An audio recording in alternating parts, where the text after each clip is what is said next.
Foundation of physical education में हम historical background of physical education को पढ़ना बहुत ही लाजमी है, क्योंकि इससे हमें पता चलता है कि हमारा जो फिज़िकल एजुकेशन है इसका जो इनिशिएट है कहाँ से हुआ, कैसे हुआ, लोगों ने पास में कैसे काम किया है। और अब जो हमारे पास जो जिस तरीके से एक स्ट्रक्चर वे में हमारे पास है बहुत ही डेवलप हुआ है फिज़िकल एजुकेशन, तो ये कैसे जो है हमारे सामने आया, इसका जो है हिस्टोरिकल बैकग्राउंड जानना बहुत ही लाजमी है। तो आज की वीडियो में हम historical background of physical education को तफसील से पढ़ेंगे।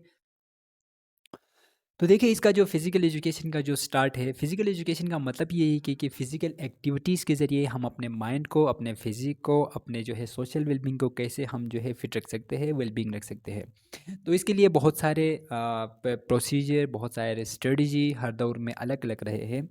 तो हम जो है एनिशियल सिविलाइजेशन की अगर हम बात करेंगे तो प्री हिस्टोरिकल इसमें देखें, बहुत पुरानी हम बात करते हैं तो उस टाइम लोग अपने सर्वाइव के लिए, अपने जीने के लिए, अपनी बुनियादी चीज़ों को हासिल करने के लिए वो स्ट्रगल कर रहे होते थे। वो अलबत्ता फ़िज़िकल एजुकेशन को जो आजकल हम एक स्ट्रक्चर वे में, प्रॉपर साइंटिफिक वे में जो कर रहे हैं उस अंदाज से नहीं करते थे। बल्कि वो रैंडम कोई भी चीज़ उठा के अपने डेली रूटीन को पूरा करने के लिए वो मुख्तलिफ सरगर्मियाँ सरंजाम देते थे। और उनके पास जो फ्री टाइम हुआ करता था उसमें क्या करते थे, वो रिक्रिएशनल एक्टिविटीज़ करते थे, ताकि इनका टाइम भी सही से मैनेज हो। और इसके ज़रिए, ऐसे एक्टिविटीज़ के ज़रिए वो क्या करते, वो ख़ुद को हेल्थी और जो है वेलबींग रख सकते थे। ठीक है।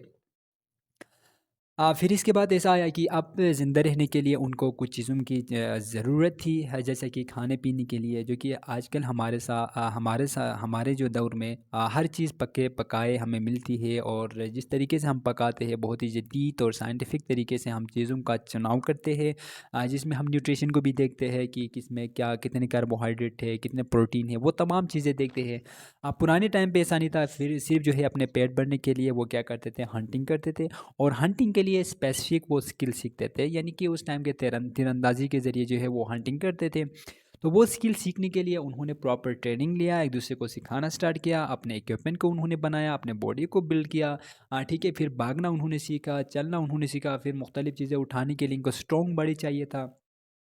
तो वो मुख्तलिफ फ़िज़िकल एक्टिविटीज़ के ज़रिए, यानी कि सारी चीज़ें कोई भी मशीन से नहीं करते थे। पैदल चलना, पैदल जो है पहाड़ के ऊपर चढ़ना, फिर वहाँ से लकड़ियाँ तोड़ना, ये तमाम चीज़ें करते थे। तो जिसकी वजह से वो फ़िज़िकली बहुत ही स्ट्रांग हुआ करते थे। ठीक है। फिर ग्रेजुअली फिज़िकल एजुकेशन थोड़ा बहुत जो है इम्प्रूवमेंट इसमें आई, यानी कि इसके बाद एनिसन इजिप्ट की अगर हम बात करें तो वहाँ पे लोग क्या करते थे, एक दूसरे के ऊपर हुकूमत करने की कोशिश करते थे, हमेशा एक दूसरे के साथ फाइट में होते थे, एक दूसरे के साथ जंग लड़ते थे। तो जंग लड़ने के लिए भी इनके पास कोई लेटेस्ट वेपन्स नहीं थे, अलबत्ता वहाँ पे भी आर्चरी और फिज़िकली उनका जो है झगड़ा और वार हुआ करता था। और फिज़िकल स्ट्रॉन्ग बनने के लिए आपको पता है ट्रेनिंग लेना बहुत ही लाज़मी है, और उस टाइम वो पत्थर उठा के या कोई भी फिज़िकल एक्टिविटीज़ करके अपने बॉडी को वो स्ट्रॉन्ग बनाते थे। तो उसमें क्या हुआ, सारे जो लोग थे वो आर्चरी सीखते थे, रेसलिंग में हिस्सा लेते थे, स्विमिंग और दूसरे जो है कॉमन एक्टिविटीज़ करते थे, जिसके ज़रिए वो अपने बॉडी को स्ट्रॉन्ग बनाते थे। यानी कि वहाँ पे लोगों को मिलिट्री ट्रेनिंग देते थे, चाहे वो छोटे बच्चे हैं। इवन ये कहते हैं कि हिस्ट्री से हमें पता चलता है कि 18 साल के बच्चे को, 18 साल तक के बच्चों को जो है स्टार्टिंग में, इनिशियल में इनको जो है प्रॉपर तरीके से मिलिट्री ट्रेनिंग दिया जाता था कि ताकि वो जो है जंग में सही तरीके से पार्टिसिपेट कर सके। इसके बाद आगे आता है ग्रीक का टाइम। अगर हम देखें तो हिस्ट्री में ग्रीक का जब हम स्टडी करते हैं तो जो स्पोर्ट्स के ऊपर या फिज़िकल एजुकेशन या दूसरे बहुत सारे एजुकेशन के लिए ग्रीक ने बहुत ज़्यादा काम किया है। ग्रीक के जो बहुत से सारे फ़िलोसोफ़र है, जिसमें जो है हमारा एक अरिस्टोटल है जो कि बहुत ही मशहूर है, उसने बहुत ज़्यादा काम किया है। और उस टाइम वहाँ पे 3 स्टेट हुआ करते थे, पोलिस, स्पार्टा और एथेंस। उनके दरमियान हमेशा लड़ाई झगड़ा हुआ करता था। तो उसमें से जो है हमारे ग्रीक के जो है प्लेटो और अरिस्टोटल निकले। उन्होंने क्या किया इस सिचुएशन को हैंडल करने के लिए, यानी कि उन्होंने कहा कि अब बॉडी माइंड माइंड को जो है साउंड बनाने के लिए स्ट्रॉन्ग बॉडी का होना लाजिमी होता है। तो इस वजह से जो है अरिस्टोटल ने क्या किया, बॉडी के ऊपर काम करना शुरू किया, बॉडी को बिल्ड करने के ऊपर उसने जो है बहुत सारे काम किया। क्योंकि उसका ये कोटेशन बड़ा मशहूर है कि a sound mind in a sound body, यानी कि साउंड बॉडी में ही एक साउंड माइंड होता है। यानी कि हम इंटेलेक्चुअल जितनी भी तरक्की करेंगे उसके पीछे जो है, इसके बिहाइंड में हमारा बॉडी का स्ट्रॉन्ग होना बहुत ही लाजमी है। तो इसके लिए उस टाइम जो है हमारे फ़िलोसोफ़र्स प्लेटो और अरिस्टोटल निकले, उन्होंने बहुत सारे काम किया फ़िज़िकल एजुकेशन के ऊपर। और उनका जो फ़ोकस था वो इंटेलेक्चुअल डेवलपमेंट था, और उनका ये मानना था, उनका बिलीफ सिस्टम ये था कि जब तक हमारा बॉडी स्ट्रॉन्ग नहीं होगा तब तक जो है हमारा माइंड भी स्ट्रॉन्ग नहीं होगा। फिर उस टाइम उन्होंने जो है इंस्टीट्यूट बनाए जहाँ पे वो स्विमिंग सिखाते थे, जिम्नेज़ियम का उन्होंने जो है कॉन्सेप्ट वहाँ पे लाया। फिर इससे बढ़ के जो है वहाँ पे रिलीजियस एक्टिविटीज़ को उन्होंने फ़ोकस देना शुरू किया। रिलीजियस एक्टिविटीज़ को वो सेलिब्रेट करते थे, और रिलीजियस जो भी वहाँ पे इनका इवेंट हुआ करता था, उस टाइम वो फिज़िकल एक्टिविटीज़ करते थे, एक दूसरे के साथ जो है वो कॉम्पिटिशन करते थे। ठीक है? तो ऐसे में क्या होता था, बहुत सारे कंपटीशन थे, और इसमें सबसे पहले जो स्टार्ट हुआ, ओलंपिक गेम का आगाज़ हुआ, यानी कि ओल्ड जो ओलंपिक गेम है वो भी ग्रीक से ही स्टार्ट हुआ, एथेंस के शहर। और इसमें जेवस देवता ने जो है फर्स्ट टाइम जो गेम्स है उसको स्टार्ट किया। तो इसके हवाले से हमारे पास बहुत सारे ऐसे इवेंट्स हैं, हमारे पास ऐसे बहुत प्रूफ है कि सबसे पहले जो ओल्ड ओलंपिक गेम का जो आगाज़ हुआ है, वो जो है ग्रीक से ही स्टार्ट हुआ। और इसमें स्पेशली जो है 776 बीसी में सबसे पहले जेवस देवता, जो कि ग्रीक के मानने वालों को, ग्रीक के जो लोग थे उनका एक बहुत बड़ा किंग और उनका जो है देवता हुआ करता था। वो हर साल उसके जो है कब्र पे, मकबरे पे जाके वो सजदा और इस तरह के जो है एक्टिविटीज़ वो करते थे। तो इसकी जो डेथ पे क्या करते, डे पे क्या करते थे, वो वहाँ जाके कुछ चीज़ें कंपटीशन करते थे, कुछ प्रोग्राम करते थे, इवेंट रख के वहाँ पे वो इन्वॉल्व होते थे। अब ये ओल्ड है जो ओलंपिक गेम स्टार्ट हुआ, इसके पीछे 4-5 जो है हमें ट्रेडिशन में हमें जो है रिवायात मिलते हैं। इनमें से जो है मैं आपको बताऊंगा कि रिवायात कौन से हैं। सबसे पहले ये कि ज़ेवस बादशाह, और जो Olympic game, old Olympic game का जो स्टार्ट हुआ वो, यानी कि वो भी फ़िज़िकल एजुकेशन का एक फाउंडेशन है कि फ़िज़िकल एजुकेशन का जो बुनियाद है वो ओलंपिक गेम ही है। ओलंपिक गेम की वजह से ही हमारा जो फिज़िकल एजुकेशन है ये डेवलप हुआ है, एक स्ट्रक्चर वे में आया है। यानी कि ओल्ड ओलंपिक गेम जो स्टार्ट हुआ है उसमें कहते हैं कि दो बादशाह हुआ करते थे। वो टेम्परेरी जो है अपने हुकूमत के लिए, बादशाहत के लिए उनके दरमियान जो है, अब किसी एक को जो है टेम्परेरी किसी को बादशाह बनाना था। तो जेवस बादशाह और हमारे वो उस टाइम के जो है करानूस बादशाह, ये दोनों किंग थे, उन दोनों के दरमियान कंपटीशन हुआ। और इसमें जेवस बादशाह ने जो है करानूस को जो है शिकस्त दिया, और वो जीतने के बाद वो बादशाह बन गया। फिर इसके बाद हर साल वो उसी दिन को सेलिब्रेट करता था जिस दिन उसने जो है करानूस बादशाह को कत्ल किया था और इसको जो है हराया था। फिर इसके बाद ये रिवायत बन गया, और इसके बाद उन्होंने इवेंट्स रखना शुरू किया, 1 दिन, 2 दिन, 4 दिन। फिर इसी तरह जो है वो मुख्तलिफ कॉम्पिटिशन रखते थे, फिर दूसरे कंट्रीज़ को उन्होंने मदऊ किया। फिर इसी तरह फिज़िकल एजुकेशन परवान चढ़ने लगा। एक रिवायत हमें ये मिलता है। दूसरा रिवायत ये है कि इल्स का जो है किंग था, और इसके वाइफ नमूस, उसने क्या किया, उसकी जो है बहुत ही एक खूबसूरत बेटी हुआ करती थी, हिप्पोडोमिया। अब इसकी जो है मैरिज करना, उसके वालिद, उसके जो बादशाह था किंग, वो जो है उसकी शादी कराना नहीं चाह रहा था। तो उसकी शादी तो एक दिन कराना था। तो इसके लिए उन्होंने शर्त रखा कि जो बाहर से कोई भी मेरे दरबारियन से बाहर कोई भी बंदे आके अगर मेरे दरबारियन को हराएंगे तो मैं अपनी बेटी की शादी उसी से कराऊंगा। तो फिर जो है कंपटीशन रखा, रेस का कंपटीशन रखा। इसमें जो है रेस में जब भागने वाले, जो बाहर से आने वाले भागने वाले होते हैं, इनके रास्ते में उन्होंने जो है ऐसा रुकावटें पैदा किया जिससे उनको जीतने में जो है मुश्किलात पेश आए, और उनके दरबारियन जीते थे। इसी तरह जो है कई एथलीट्स वहाँ आके नाकाम हो गए, और उनकी जो है डेथ हुई, वहाँ पे जो है इनको कत्ल किया गया। फिर लास्ट में आके एक नौजवान था जिसने जो है वहाँ के रास्ते से वाकिफ़ हुआ, ठीक है, उसने जो है चालाकी करके वहाँ पे किसी तरीके से अपने वे को चेंज करते हुए उसने जो है मैच को जीता। जब उसने चैलेंज को मतलब चैलेंज को कंप्लीट किया, तो फिर बादशाह को मजबूरन इससे जो है अपनी बेटी की शादी करानी पड़ी। जब इसने जो है उसके बेटे से जो है अपनी शादी कराया, तो फिर इसको जो है मजबूरन उसको बादशाह भी बनाना बनाना पड़ा। तो जब इसको बादशाह बनाया तो इसने जो है इस चैलेंज को मतलब सेलिब्रेशन के तौर पे उसने मनाया, और फिर इसके बाद हर साल वो उसी दिन सेलिब्रेट करते रहते थे। तो इसके बाद जो है ओलंपिक गेम जो है, ओल्ड ओलंपिक गेम का जो है वहाँ पे वहाँ से जो है आगाज़ हो गया, और वो वहाँ से जो है एक प्रॉपर वे में ओलंपिक गेम स्टार्ट हुआ, जिसकी वजह से फिज़िकल एजुकेशन का जो फाउंडेशन है वो भी स्ट्रॉन्ग होता गया। अब ओल्ड जो ओलंपिक गेम है इसमें जो है लोग जो है बहुत ही डिसिप्लिन थे, और इस गेम में बहुत सारे कंट्री से लोग पार्टिसिपेट करते थे। उसके लिए कोई शर्त नहीं था कि किसी के कोई आएगा नहीं आएगा। अब जो भी एथलीट, उनके पास पावर, उनके पास पोटेंशियल, और कंट्री के पास अगर कोई उनको सपोर्ट करने के लिए उनके पास जो है रिसोर्सेज है तो वो भेज सकते थे। हाँ, उसमें एक चीज़ था कि उसमें वो लोग पार्टिसिपेट नहीं कर सकते थे जिसके दादा ने, जिसके जो है अब्बू ने या किसी के फैमिली मेंबर ने, किसी ने अगर कत्ल किया है तो वो उस टाइम जो है उस गेम में पार्टिसिपेट नहीं कर सकते थे।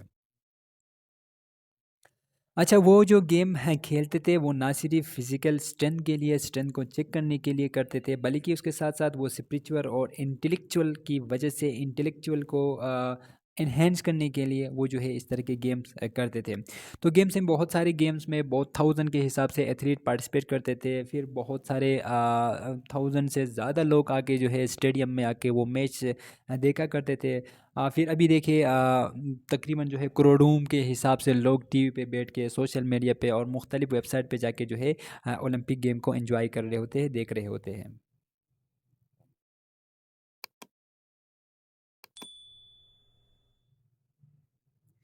अच्छा, ये जो ओल्ड ओलंपिक गेम या हमारा जो मौजूदा ओलंपिक गेम की अगर हम बात करें तो इसमें जो है 2 चीज़ें हैं, एक समर ओलंपिक गेम, दूसरा जो है विंटर ओलंपिक गेम। इन दोनों को समझना भी बहुत ज़रूरी है कि ओलंपिक गेम कितने दिन के पे मुश्तमिल होता है। तो जो हमारा जो समर ओलंपिक गेम है ये 16 डेज़ पे मुश्तमिल होता है और इसमें उन गेम को हम शामिल करते हैं जो जो गेम 50 ममालिक में बहुत ही ज़्यादा पॉपुलर हो और 3 कंटिनेंट में जो है वो खेल रहे हों। और टोटल समर ओलंपिक गेम में 28 गेम्स हैं इसमें इंक्लूड है, ठीक है। और इसमें जितनी भी कंट्री दुनिया में है वो सब पार्टिसिपेट कर सकते हैं, किसी के ऊपर कोई रिस्ट्रिक्शन नहीं है, ठीक है। अलबत्ता उनके पास अगर रिसोर्सेस है, उनके पास एथलीट्स है, उनके पास ऐसे बेहतरीन प्लेयर्स है तो वो जो है पार्टिसिपेट कराएंगे। और इसमें कोई लिमिटेशन नहीं है कि एक कंट्री से 10 आएंगे, दूसरे से 20 आएंगे, ऐसा कोई लिमिटेशन नहीं है। ठीक है, बाज़ कुछ ऐसे गेम्स इसमें शामिल नहीं है। क्रिकेट फ़ॉर एग्ज़ाम्पल जो है एक मेरे ख़्याल से 1908 में मेरे ख़्याल से शामिल किया गया था। फिर इसको दोबारा जो है कुछ रूल रेगुलेशन की वजह से, उनके टाइमिंग ज़्यादा होने की वजह से इसको निकाला गया। अभी दोबारा उन्होंने अपील किया है, हो सकता है 2028 में इसको इंक्लूड करेंगे। बाकी हॉकी, फ़ुटबॉल भी इसमें जो है शामिल है, बीच में इसको निकाला था फिर दोबारा शामिल किया गया। अभी मौजूदा भी देखें तो अगर 16 डेज़ का अगर हम देखें तो हमारे पास जो अभी 2024 में जो इवेंट हुआ ओलंपिक पेरिस में, उसमें फ्रांस पेरिस में, तो उसमें जो है 26 अगस्त से स्टार्ट होके 11 सितंबर 2024 तक जो है ये जारी रहे और इसमें जो है एंड हुआ। विंटर ओलंपिक की अगर गेम की अगर हम बात करें तो इसमें जो है सबसे पहले 12 डेज़ ये जारी रहेगा और इसके बाद इसके लिए शर्त ये है कि उनमें जो है वो गेम शामिल करेंगे जो मिनिमम 25 कंट्रीज़ में ये पॉपुलर हो और 2 कंटिनेंट में ये जो है गेम खेल रहे हों। और इसमें टोटल 7 गेम्स जो है इंक्लूड है और इसमें मेल और फीमेल दोनों इसमें पार्टिसिपेट कर सकते हैं।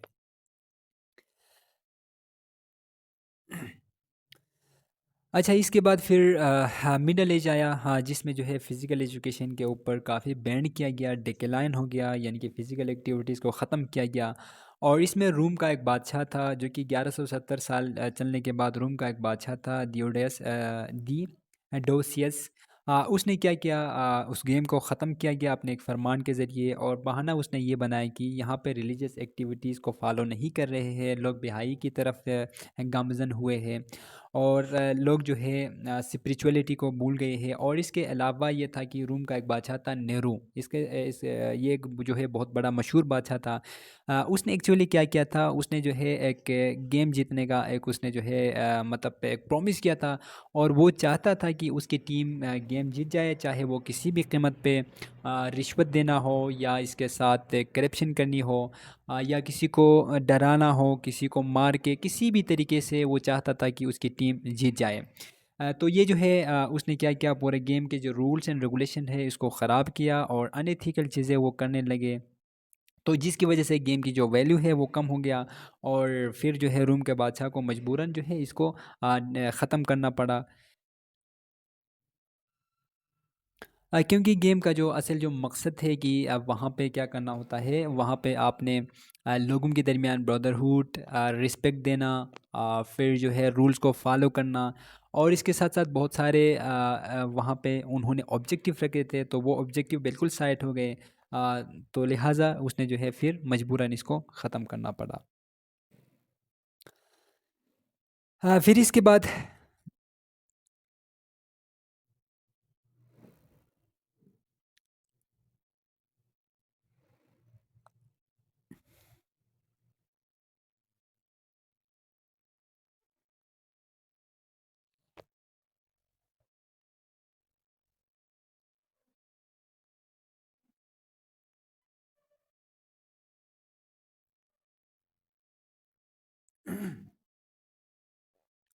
इसके बाद जो है हमारे पास है ओल्ड ओल्ड से ओल्ड के बाद जो है हमारा न्यू या मॉडर्न ओलंपिक गेम स्टार्ट होता है।